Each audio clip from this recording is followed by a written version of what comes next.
But welcome back to the Canada Specialist Program series. So lovely to have Richard back with us again for Atlantic Tours and Travel. Richard, how are you feeling? You okay? I'm doing well, Charlie and Candace. What a great presentation again. And the great thing is Atlantic Tours is the fulfillment. All of those Yes. great experience she talked about.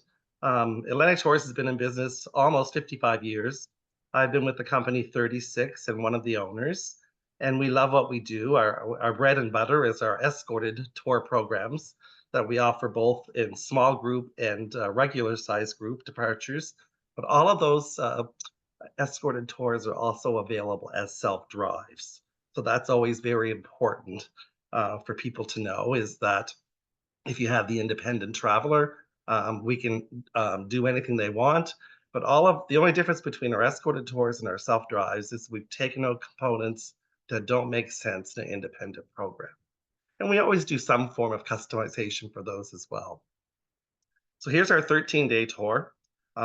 Pretty much all inclusive. There's 2 meals every day, always breakfast, and all the great things that you saw are pretty much included that Candace was talking about.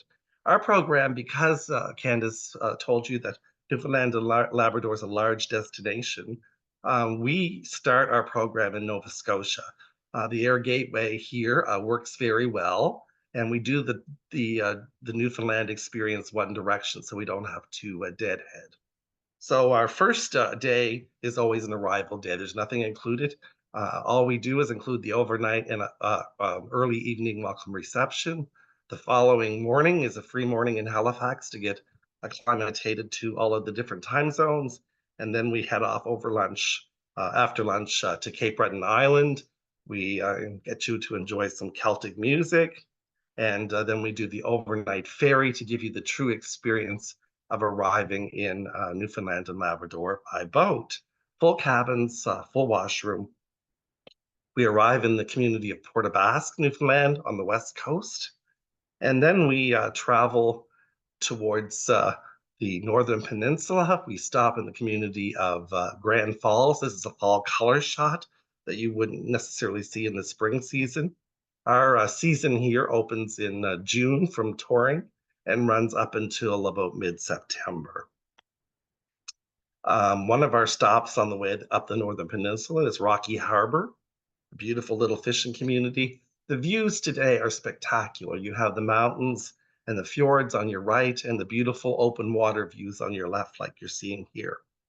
Of course, there's no experience in Newfoundland that's not complete without seeing a moose. I'd be very surprised that during your stay that you won't see a moose or see it on the menu for you to try as well. Um, there's over 100,000 moose in Newfoundland and Labrador. Our overnight on that first night in Newfoundland is the community of Port aux Choix. It pays tribute to the archaic Indians, and it's a beautiful community and one of the great spots to always see a moose. We do the National Historic Site there, and like I said, this is where I often see the moose, is out by the lighthouse. And the next day, we're going to head over to the big land, over to Labrador, and we're going to go up to I always call it the first industrialized site of Red Bay. Red Bay is where the Basque whaling fleet was located. So you'll learn all about the importance of whale oil prior to prior to the oil that we have today. And we visit this museum. We spend the night over in Labrador. And as I said, it's a great experience. We do Point Amour Lighthouse, one of the tallest lighthouses in North America. And then we come across back to Labrador, or from Labrador to Newfoundland. And we travel up the Northern Peninsula a little bit further to the UNESCO World Heritage Site of Lanceau Meadows. And this is a site that pays tribute to the Vikings.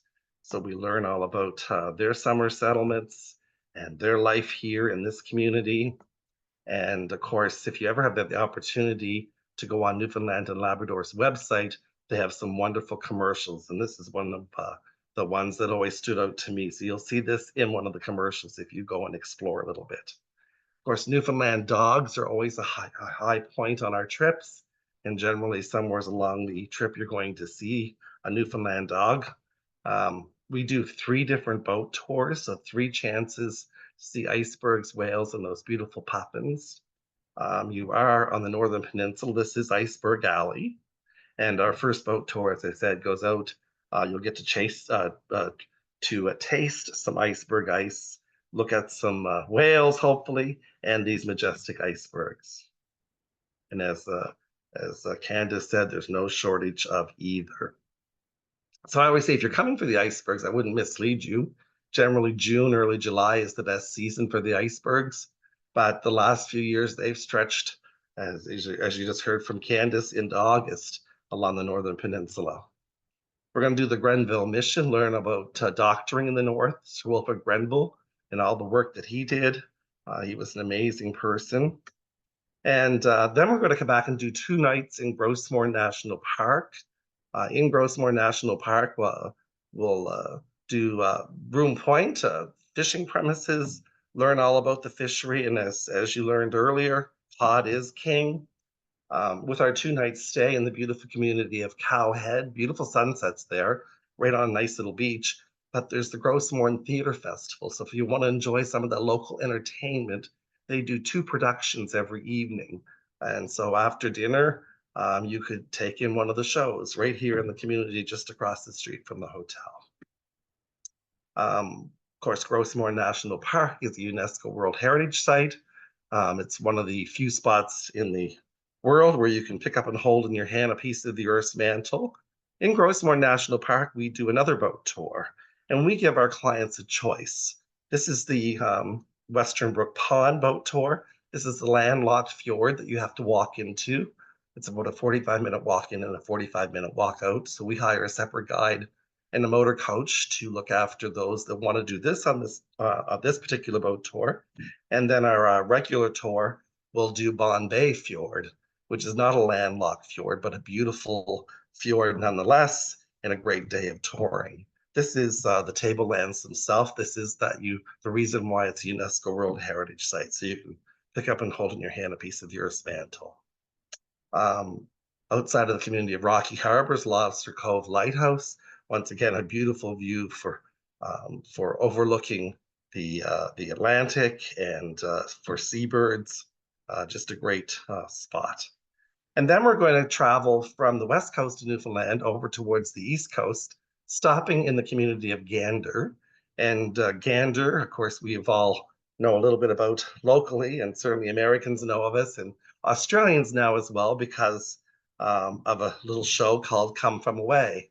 And so it tells the story of 9/11, when so many of those big aircraft ended up being stranded in the community of Gander, and what that community did to support their friends in a time of need. After our night in Gander, we're going to head out to the beautiful community of Twillingate. As Candace said, that's the iceberg capital of the world, and it's one of the great spots to see icebergs. And like I said, we're going to do a great visit of that community, and we're also going to visit the Prime Berth Fishing Museum. And this pays tribute to Newfoundland's fishery. You'll learn how to fillet a cod, and it's just one of the top-rated experiences. From there, we're going to travel to Terra Nova National Park. On the east coast of Newfoundland, we'll visit the Marine Interpretive Center and look at the beautiful views. And we're going to do a 2-night stay in Clarenville. And while we're in Clarenville, we're going to do a full day trip of the Bonavista Peninsula, including Cape Bonavista Lighthouse, the community of Bonavista itself and its waterfront, and of course, the beautiful views that you see in the Bonavista area. In the afternoon, we're going to do historic Trinity. This is a town that comes to life. Much of the buildings you can actually go in and see and visit, so there'll be time spent for you to explore. And another beautiful view of Trinity, the colorful landscape, the barren rock, the colors of the buildings, all are part of the experience. Back to our hotel in Clarenville, the following day, we're going to go to the community of Brigus. One of my new favorite TV shows on Home Garden or HGTV here in Canada is called Rock Solid Builds, and there's a construction company here in Brigus that does just an amazing job with the houses that they've redone. But this community is quite stunning, as you can see from the pictures. And and as I said, spend some time there before we head to the capital city of St. John's for our final 2 nights. And of course, this is a view of the capital, our very colorful jelly bean houses, as we call them.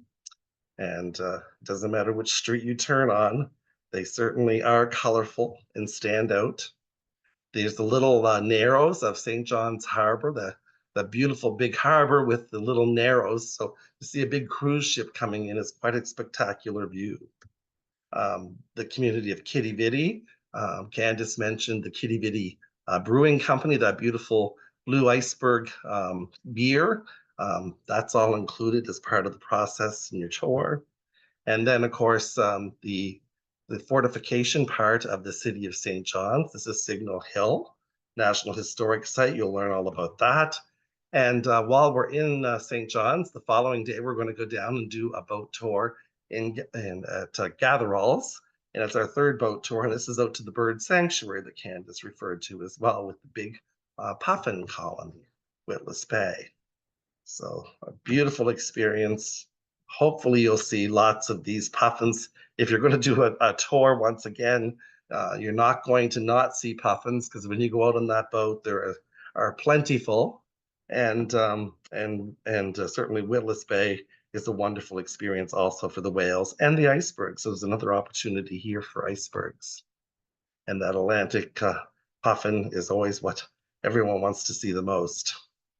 After our time in Bay Bulls, we go up to Cape Sphere National Historic Site, and at the historic site, I mean the lighthouses are beautiful, and you can look back towards the city of St. John's. You're given lots of time there. So I just also wanted to put up, if you don't have time for our entire 13-day tour, we do offer 2 shorter versions. The Explorer would cover across the island, where the Viking Trail would just be the west coast of Newfoundland.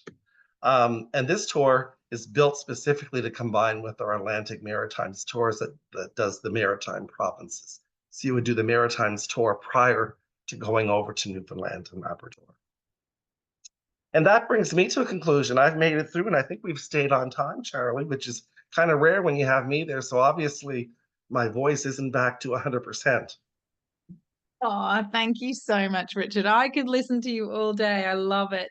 And of course, yeah, you've only really covered Newfoundland and Labrador today, whereas you do cover all of the Atlantic Maritime provinces. So thank One you. of my I was just, favorite places in the world, yeah. certainly. And, that's been a great, I've been very fortunate with Destination Canada to come visit Australia and to speak, to people and convince them why they need to come. There's more to Canada than just the West Coast. And certainly they're not disappointed. They love what they see. The culinary, our seafood is second to none. So from a lobster to a scallop, but, the codfish, they can do amazing stuff with. Yeah, it's beautiful, and that's it. And it's so different to the West Coast, right? Essentially, it's just a completely different destination. So we're talking about two separate things. So yes, well worth coming east to see you guys. Thank you. It was beautiful as well. Love the tour, love the virtual tour. And I know I shared a few links from your website, but there are so many options. You've also got some rail tours on there as well, because somebody was asking about rail the other day, and obviously via rail go into Halifax. So lot self-drive, rail, groups. You do it all, right? We do it all. We do custom groups, and like I said, our bread and butter is the escorted programs, but the other chunk of our company is the tailor-made programs for whatever anyone wants, and great quality programming.